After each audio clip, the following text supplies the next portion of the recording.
Hello, আসসালামু আলাইকুম friends. আজকে আমি তোমাদেরকে দেখাবো 5 মিনিটে আমি কিভাবে খিচুড়ি রান্না করি।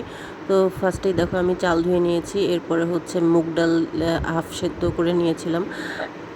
তারপরে হচ্ছে পেঁয়াজ কুচি, 4-5টা হচ্ছে কাঁচামরিচ, হলুদ গুঁড়া আর হচ্ছে লবণ আর হচ্ছে জিরার গুঁড়া, এগুলো হচ্ছে সব মিক্সড করে নিলাম।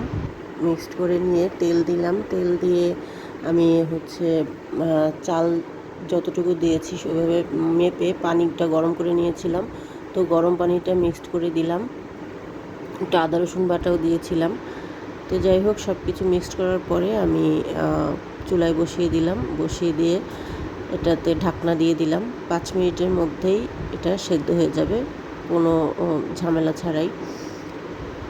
তো আমি ঢাকনা দিয়ে ওয়েট করলাম 5 মিনিটের মধ্যে দেখো এটা পানিটা টেনে গেছে।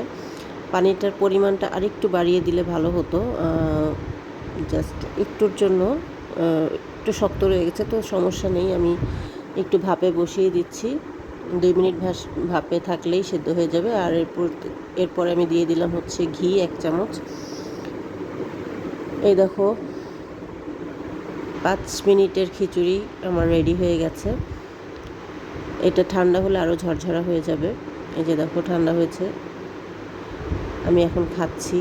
আমার খিচুড়ি অনেক পছন্দ, আচার দিয়ে খাচ্ছি, তারপর হচ্ছে ধুন্দুল ভাজি ছিল ওটা দিয়ে খাচ্ছি, আর ঝুরা মাংসও ছিল। তো কেমন লাগলো আমার রেসিপি আমাকে জানাবা। তোমরা যদি বাসায় ট্রাই করো আমার সাথে শেয়ার করবা।